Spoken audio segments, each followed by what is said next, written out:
అంటే ఇప్పుడు 'గామా'కి మెయిన్‌గా 'అల్లు అర్జున్' గారిని చీఫ్ గెస్ట్‌గా అనౌన్స్ చేశారని కూడా వస్తుంది రూమర్స్. అల్లు అర్జున్ గారండి ఆ! ఆల్మోస్ట్ టాక్స్ జరుగుతున్నాయి. ఇన్వైట్ చేశారు. ఓకే. అంటే టాప్ హీరోస్ ఏంటంటే వాళ్ళు మీకు తెలియదు ఏముంది, వాళ్ళ బిజీ షెడ్యూల్స్ చాలా ఉంటాయి. కానీ ఎంతైనా గామా అంటే అందరికీ ఒక మంచి కార్నర్ ఉంది. డెఫినెట్గా వాళ్ళు రావచ్చు, ఆ ఎక్స్పెక్టేషన్స్ ఉన్నాం అందరూ అనమాట. వస్తే మటుకు చాలా ఇంకా నెక్స్ట్ లెవెల్కి వెళ్తుంది. అటువంటి హీరోస్ అందరూ వచ్చారు అనుకోండి, గామా నెక్స్ట్ లెవెల్. ఫ్యూచర్లో ఇంకా గొప్ప స్థాయికి వెళ్ళడానికి బాగుంటుంది. అంటే లాస్ట్ టైం పిలిచిన వాళ్ళు అందరూ వచ్చారే, ఏదో బాహుబలి టీం వచ్చింది, కృష్ణరాజు గారు వచ్చారు, కె విశ్వనాథ్ గారు వచ్చారు, ఎటువంటి వైభవం అంటే. అలాగే నెక్స్ట్ గామాస్ కూడా ఆ లెవెల్లో జరగాలని మా కోరిక. సార్ అంటే ఇప్పుడు 'రామ్ చరణ్' గారిని కూడా పిలవచ్చు కదా, ఆయన గ్లోబల్ స్టార్ కదా. అంటే పిలవడానికి ఒకరు వాళ్ళు వీళ్ళు కాదు, అందరు టాప్ హీరోస్ అందరు కావాలి మాకు. అందరినీ పిలుస్తున్నాం, వాళ్ళు వీళ్ళు బట్టి వస్తారు. ఏం చేయడం, మాకు రామ్ చరణ్ కావాలి, జూనియర్ కావాలి, మహేష్ బాబు కావాలి, అందరూ కావాలి.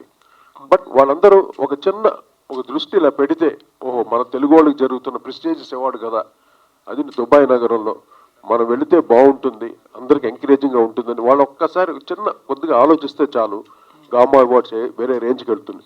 అంటే నాకు గామాకి ఎటువంటి సంబంధం లేదండి, బట్ నేను యాజ్ ఎ చైర్మన్గా నాకు ఇచ్చిన బాధ్యతని, ఇండస్ట్రీలో ఒక సీనియర్ మ్యూజిషియన్ కాబట్టి ఆ ఒక్క చనువుతో అందరూ అడుగుతున్నాను.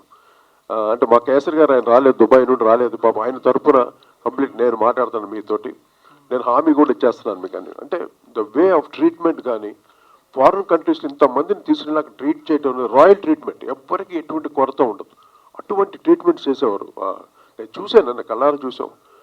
సో అదే అనమాట, అందరూ రావాలి, ఆల్ టాలీవుడ్ హీరోస్ అందరూ వస్తే ఈ కార్యక్రమం మన తెలుగు వాళ్ళకి ప్రపంచ స్థాయిలో మిగిలిపోతుంది. Okay sir. Hi sir, this is Sai Charan. Okay, and Danayya గారు వచ్చారు, ఓజీ సినిమా నడుస్తుంది కళ్యాణ్ గారిది, అండ్ కళ్యాణ్ గారు వచ్చే అవకాశాలు ఏమైనా ఉన్నాయా? అప్పుడు దానయ్య గారిని అడగాలి. కళ్యాణ్ గారు పాలిటిక్స్లో బిజీగా ఉన్నారు. ఓకే సార్, ఇంకొక విషయానికి వస్తే అది out of box question, and cinema గురించి చిన్న అప్డేట్ ఏమైనా OG September 27th release, world వైడ్గా రిలీజ్ అవుతుంది. చెప్పారు సార్. ఏప్రిల్లో ఎలక్షన్స్ అయిపోయిన వెంటనే మా షూటింగ్ జాయిన్ అవుతున్నారు. ఫినిష్ అయిపోయిన వెంటనే పోస్ట్ ప్రొడక్షన్ ఫినిష్ చేసి సెప్టెంబర్ 27th రిలీజ్ చేస్తున్నాం. 20 days అండి. అండ్ డింపుల్ గారు